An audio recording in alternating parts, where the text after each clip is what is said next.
Tu vas bien? Rebonjour, on s'est vu tout à l'heure. Alors tu viens d'acheter une Lotus. Une Lotus, le public c'est une Lotus. Exige. Madame là-bas, une Lotus. D'accord. Voilà qui s'est répondu. Voilà. C'est rarement les dames hein, qui répondent. Je sais pas pourquoi. Bon. Une Lotus Evora. Alors la Lotus Evora, c'est dans la gamme Lotus. Elle se situe après, au-dessus de l'Élysée. Non? Oui, on peut dire ça, c'est un petit peu le haut de gamme de chez Lotus, qui est plus en GTK. Voilà, elle remplace un peu la Lotus Esprit, qui a eu un vécu assez long. Hein. Pardon, Laurent.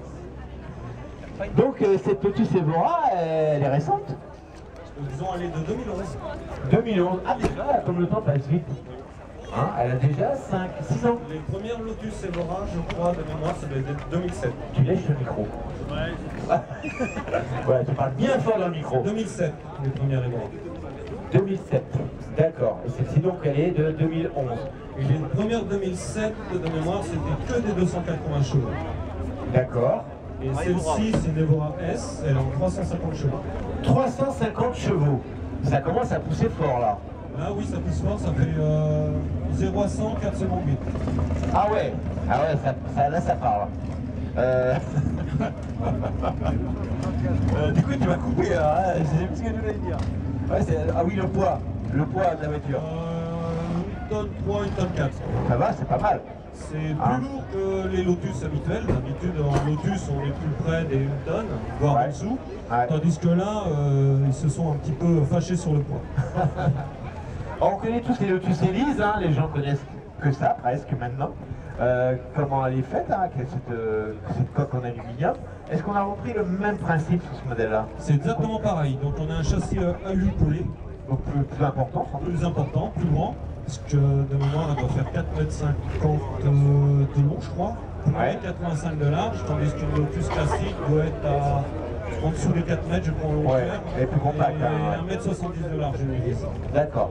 Malgré tout, elle fait assez compacte. Pourtant, c'est vrai que quand on la regarde sous plusieurs angles, on voit que c'est une grosse voiture quand même. Oui, elle est beaucoup plus large. Ouais. Alors le style ressemble beaucoup à l'Élise, oui. Hein, à la S3. Hein, on a ce style Lotus qui est bien particulier, que j'aime beaucoup moi d'ailleurs. Tu avais une Lotus Elise avant d'ailleurs? Oui, d'ailleurs elle est toujours à vendre. Pour celui qui veut, ça fait plaisir avec une dessin. Je crois que t'as un acheteur là-bas. Ah, t'as un acheteur? Ah, d'accord. T'en as pas une déjà Si, t'en veux 2? Ah d'accord. Ouais, parce qu'il y en a une pour la semaine, mais elle n'en a pas pour le week-end. C'est bien. Voilà. Bon. Tu t'arranges avec elle. Hein, après. Alors cette voiture, elle est assez performante. On a des trains roulants assez conséquents. Des freins à disque qui sont percés. Oui. Hein, ventilés, bien sûr. Bien ventilés, ça, sans doute pas. Et percés également. Pour un bon freinage. C'est une voiture qui monte à combien sur circuit? Elle est donnée pour 277. J'ai pas eu l'occasion d'essayer. Ouais. Bah, tu vas au Paul Ricard, tu as une grande ligne droite au Paul Ricard. Là, tu pourras atteindre cette vitesse-là. D'accord. Sinon, tu ne sauras jamais. Normalement, en septembre, je vais peut-être aller sur le Bugatti avec.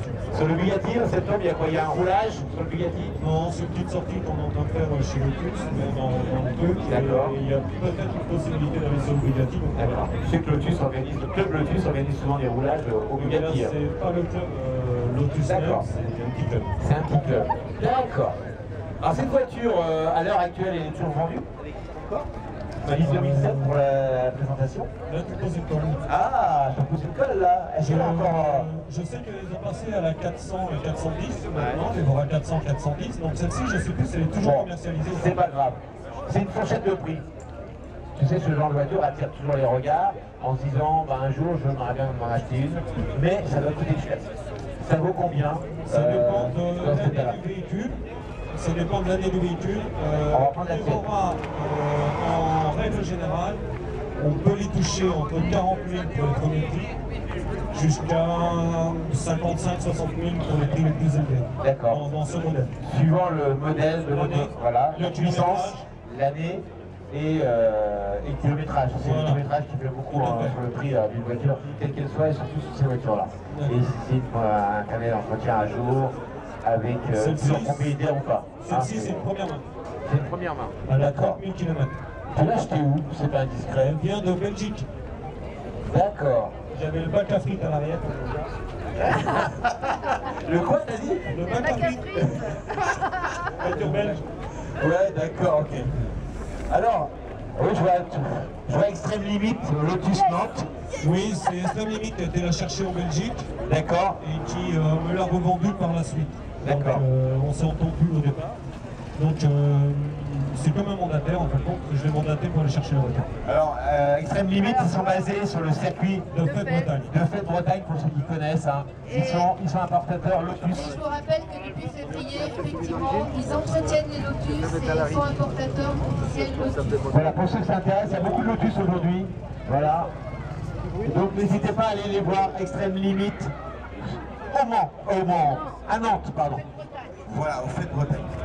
Alors cette voiture, on va la détailler, tu viens avec moi. Je me permets d'ouvrir ta voiture. Oh, l'intérieur, alors là, waouh. Je peux. Oui, oui. Là, on sort un petit peu des habitudes de Lotus, dans le sens où l'intérieur a beaucoup d'options, contrairement aux Lotus qui sont dépouillés d'options. Ce qui fait le point en plus d'ailleurs. Ici, il y a la clim. On n'a pas trop l'habitude chez Lotus. On a les sièges chauffants. C'est pareil, c'est des options qui ne sont pas forcément d'origine chez Lotus. Ouais. Désolé, j'ai cassé mon truc. Le GPS, une sonorisation, la caméra de recul, le radar de recul. Enfin bref, en option, on a vraiment beaucoup de choses jusqu'au limitateur de vitesse.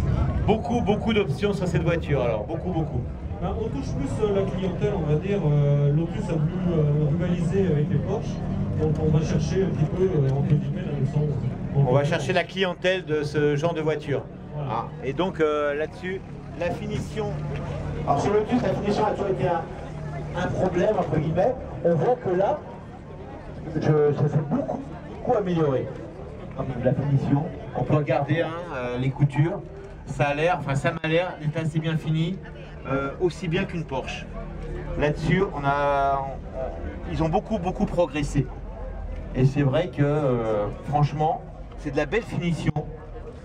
Cet aspect, c'est de l'aluminium présent. Ça donne un effet un peu course. Et moi, j'aime beaucoup ce côté racing de cette voiture, tout en étant sobre. Il n'y a pas trop. La planche de bord en elle-même, elle est assez épurée. Assez épurée, voilà. J'aime beaucoup la forme du tableau de bord, même s'il est assez imposant. Ça reste quand même sympa. Le volant aussi, avec ce petit plat, bien sûr, pour laisser passer les jambes, c'est pratique. Vraiment, belle auto. Alors bien sûr, là, on a affaire à un coupé, contrairement à l'Élise. Il existe des modèles découvrables ou non? Non, dans les Maras, il n'y a pas de décapotable. Il n'y a pas de décapotable. Ok. Bon, on va détailler le moteur. Bien que les moteurs modernes aujourd'hui, on voit plus grand chose, surtout quand il est central. Et bien sûr, le Lotus aujourd'hui, c'est un moteur central. Alors j'ai cassé ma petite patte, c'est pas grave.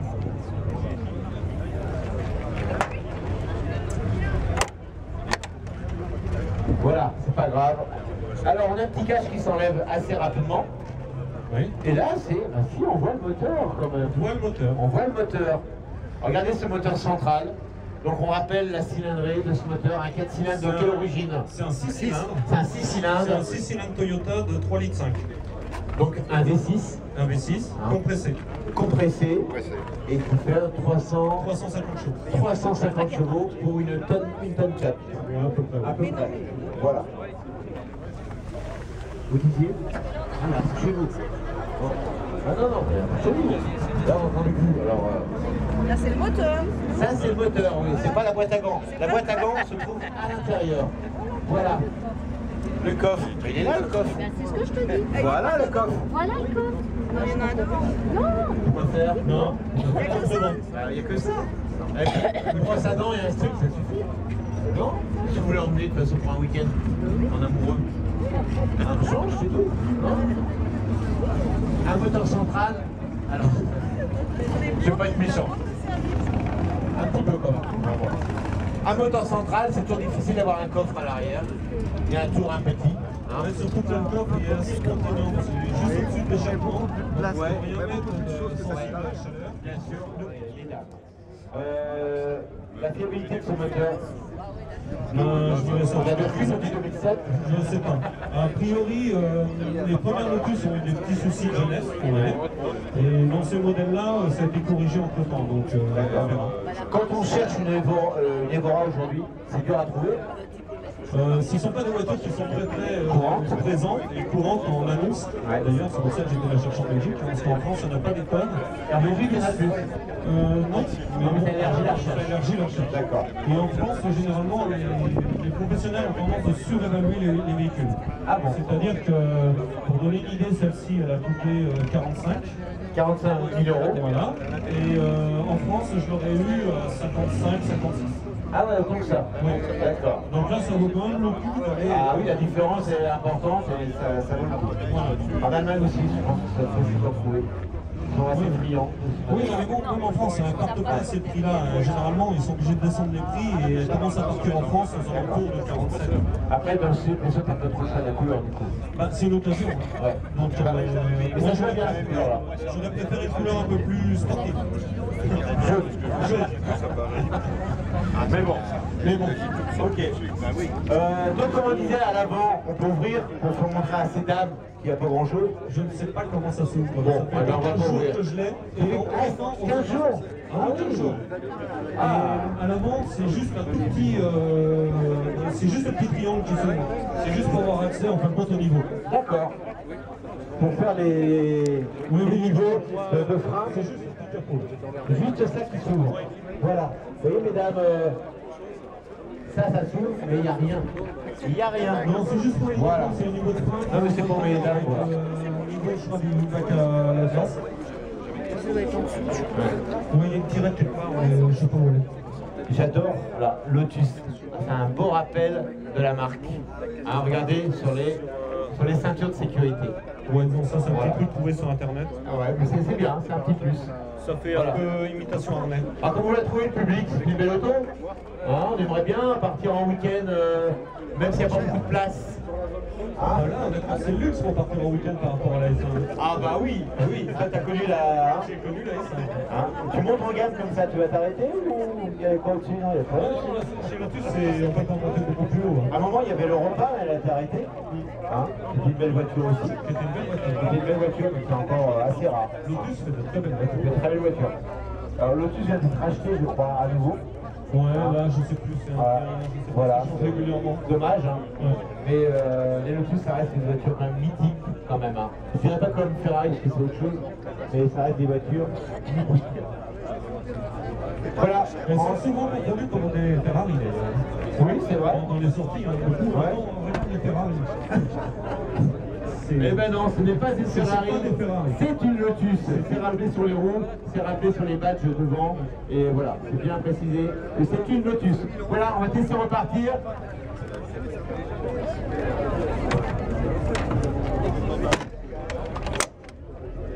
Et c'est sans doute beaucoup plus fiable qu'une Ferrari.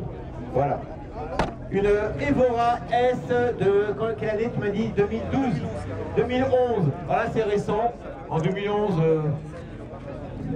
qui c'est qui a gagné le Mans en 2011?